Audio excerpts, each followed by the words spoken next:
రాష్ట్రంలో 128 బీసీ కులాల్లో ఇప్పటి వరకు 15 కులాలకే రాజకీయ అవకాశాలు దక్కాయని పీసీసీ గుర్తించింది. ఇప్పటి వరకు చట్టసభల్లో అడుగుపెట్టని అట్టడుగు కులాలకు స్థానిక ఎన్నికల్లో అవకాశం కల్పించేందుకు కసరత్తు చేస్తోంది. బీసీల్లో రాజకీయ అవకాశాలపై సర్వే నిర్వహించింది పీసీసీ.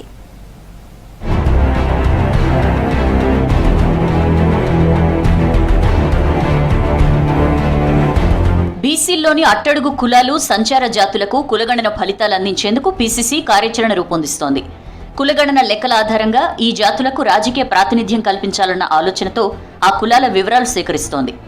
మొత్తం 128 బీసీ కులాలున్నట్లు ప్రభుత్వం గుర్తించింది.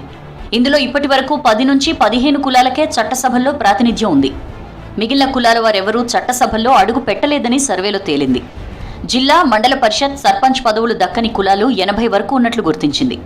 50 బీసీ సంచార జాతులకు చెందిన వారు ఇప్పటి వరకు పంచాయతీ వార్డు మెంబర్గా కూడా ఎన్నిక కాలేదనే అంచనాకు వచ్చింది పీసీసీ.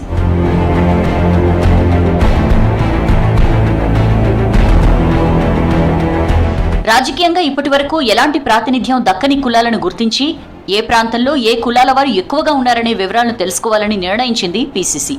ఇందులో భాగంగానే ఇప్పటి వరకు లోకల్ బాడీలో ప్రాతినిధ్యం పొందని కులాలు, సంచార జాతుల వివరాలను పంపాలని డీసీసీలను, మండల కాంగ్రెస్ కమిటీలను ఆదేశించింది.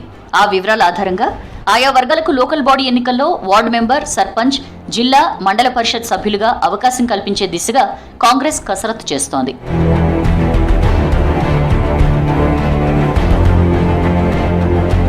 బీసీలోని బి, సి గ్రూప్లో ఉన్న కులాలు తప్ప ఏడి గ్రూప్లో ఉన్న కులాలకు చట్టసభల్లోనూ ప్రాతినిధ్యం అంతంత మాత్రమేనని బీసీ నేతలు చెబుతున్నారు. చట్టసభలకు ఎన్నికైన బీసీ కులాల లిస్టు వేళ్ల మీద లెక్కించవచ్చని అంటున్నారు. వడ్డెర, నాయి బ్రాహ్మణ, వడ్రంగి, కమ్మరి, కుమ్మరి వంటి కులాలకు ప్రాతినిధ్యం లేదని చెప్తున్నారు.